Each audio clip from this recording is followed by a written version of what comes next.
paint on it, clean the junk out, get the hoarder out, get his junk out of it, put it on the market. We'll make between 40 and 170. I'm good with it. Anything that I think that we're going to make more than 170 after we have fixed it up, then I want to keep it. I'm going to go ahead and fix it up and either sell it, rent it. A lot of these things in here, we even like to keep them for a year just to keep the tax base down. But one that we just did over in South San Francisco, we picked up for $775. We closed on it July 31st, a little 2,000 square foot hut. We spent right around $80,000 rehabbing it, so it was nothing fancy. We redid the kitchen, the floors, the paint, the bathrooms. I mean, it was a pretty decent, it was a decent remodel, but I mean, it didn't break the bank or anything. We put it on the market at $1.1 million. So 750, we're at 830. We're into it for about, time all your points and fees and closing costs and everything was there. We're into it for about 9. So we put it on at 1.1 and thinking after commissions we're going to make about 150. The thing went crazy on the market and sold for $1,410,000. So we ended up clocking it pretty well. But two things happened. The market was kind of, the market just gone up. That's all there was to it. That whole South San Francisco area, the market just went up. We didn't get anything but a lot of appreciation. And it wasn't nothing to do with our remodel. How long was your hold? It wasn't long enough. It was, we bought it July 30th. We closed on it November 10th. Damn. No, Nice. October 10th. October 10th. So it wasn't very long. So yeah, we're paying taxes on that bit. But a lot of stuff that will hold for a year. So what we like to do, what we did, we had a little property in Stockton that just before it went to a tax sale, they called us, and so we went out there and we bought it. We saved their little house from them, and we let them sit there and rent. So they paid us $800 a month rent for 3 years, and it's out in Stockton, out by 99, about a mile from what they call the big mile or long mile. It's a fancy mile of shops, and so it was about a mile from the mile. And I think we paid $45 for it. We rented it for $800 a month, and then we started getting phone calls after like 3 years. We started getting phone calls. All the tenants were telling me, oh, they're smoking crack, and the place is bad, and it's falling apart. Everybody's, oh, it was awful. So I had never seen the property, so I drove over to the property and I looked at it and I go, oh, I can't believe we own this thing. This thing's bad. And the lady had actually moved out, and she let all her crack friends move in. So it took us about 60 days, and we got them all out. I brought my 2 favorite cheap contractors out, and I says, give me a bid to fix this thing up. My budget was about 20 grand, and their budget, their estimate was 80. I says, 80. It's gonna retail for 240. I bet I can get 130 on the MLS, so I'm thinking 130 and 80 is 210. I'm gonna sell it for 240 minus commissions. I'm gonna make maybe 15 or 20 grand. I'm gonna be out a whole bunch of money fixing this thing up. I'm just gonna throw it on the market. So we threw it on the market. We ended up getting 135.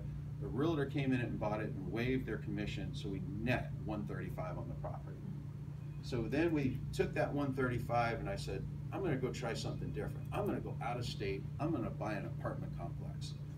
So I spent about 3 weeks and 8 hours a day, and I called every single broker, every single owner, every single thing I could find, looking for a high cash flowing apartment building. So I run it. So I get into Carbondale, Illinois, and I find this 42 unit building that had a asking price of $1 million. So I submitted my $600,000 offer, and they didn't throw me out. So I knew I was in good shape. So they countered me at 9. So we went back and forth, and it took me about 4 days to finally settle on $850. And this thing, after I took 50% off for expenses, and then I took an extra $30,000 for the stupid high taxes in Illinois, this building netted 125, it was a little more than 125,000 a year. So I took the 130 I plopped down on the 850. The lender in the town gave me a 4.95 20-year fixed rate. So the payment on it's about $5 grand a month. It's like $4,500. So I took it, so it went from the 125 minus the $5 grand, so it nets $75,000 a year on a 130 down payment. You know, that's, I don't know how you cut it, but so every month I get my statement, and I got to go look at it real quick to see if it's on target. And it's just hard to believe. Net income, 6,750. Net income, 7,500. Net income, 62. I go, wow, this is net income from a property that was at 800 a month to over 6,000 to 7,000. Now 6,000 to 7,000 every single month. This is over and above all the expenses. It's wild. So now I look at a property like that and say, okay, now that's in its own LLC. So that money is just accumulating there. It's not like we need it, it's just accumulating. So it's building, but then I get this bright idea. I'm always running around going, oh, I need gap financing. I'm like Joe here, I like gap funding. I like gap funding, it's cool. So what I've been doing is I've been taking my IRA money and gap funding my IRA money for other people. But hey, when I lend it to other people, I want other people to lend me back my gap funding. So if I give it to you at 12 and 1, I want to get it at 12 and 1, or whatever our deal is. So then I've got this entity now that's got like $80,000 in it, and I'm going, wait a second, why doesn't that entity gap fund my deals?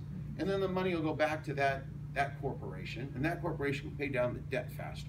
So now we've got this thing paying, it could do like 2 or 3 flips a year, and that 20-year loan will probably get paid off in about 6 or 7 years.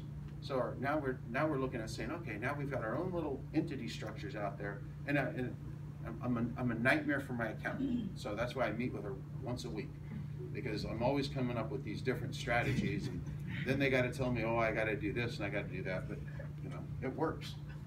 So that's a good way to get some cash flow. So all about financing. So the financing these deals is always the key. Yeah, go ahead, Olga. Sorry, quick question. On the 40 unit, did you buy cash and then refinance with the local lender? No. It was so funny as I started, you know, I don't remember, I got the Scotsman's Guide out, and I started calling the Scotsman's Guide.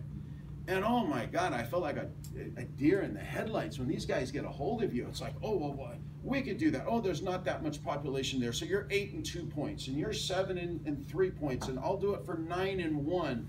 And then when you get the cash flow, I'm going, whoa, I'm not doing any of this. So I called a buddy of mine who doesn't pay any taxes. He makes like $500,000 a year. So he's just way smarter than I am. So I call him up and I says, what would you do in this? He says, go to a local lender. I said, okay, I'll go to a local lender.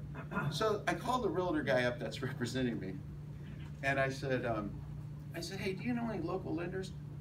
He's 81 years old. The clients we're buying it from were 84, 87, and 90. They've owned it since it was new in 62. So I had to know it was a decent building. They've owned it a long time. So he goes, oh yeah, I go play golf every weekend with the big president in town.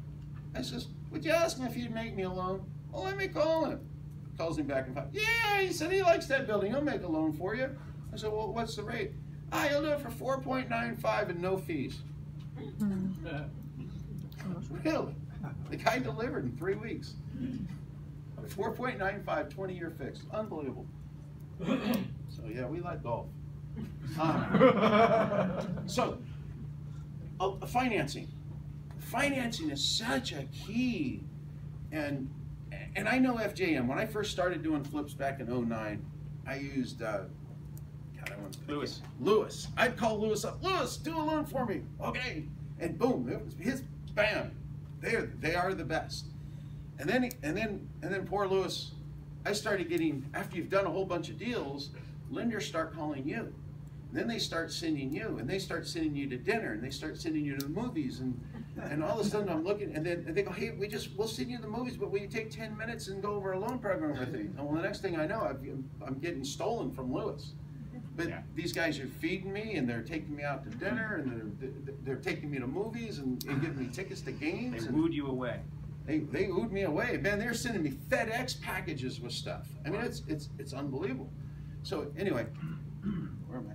So everybody wants to know, hey, I don't want to use any of my cash. When I close on a deal, I don't want to use any of my cash. I don't like using my cash. I like it sitting in the bank, because then when I want to go get a loan, it looks like I got a lot of money.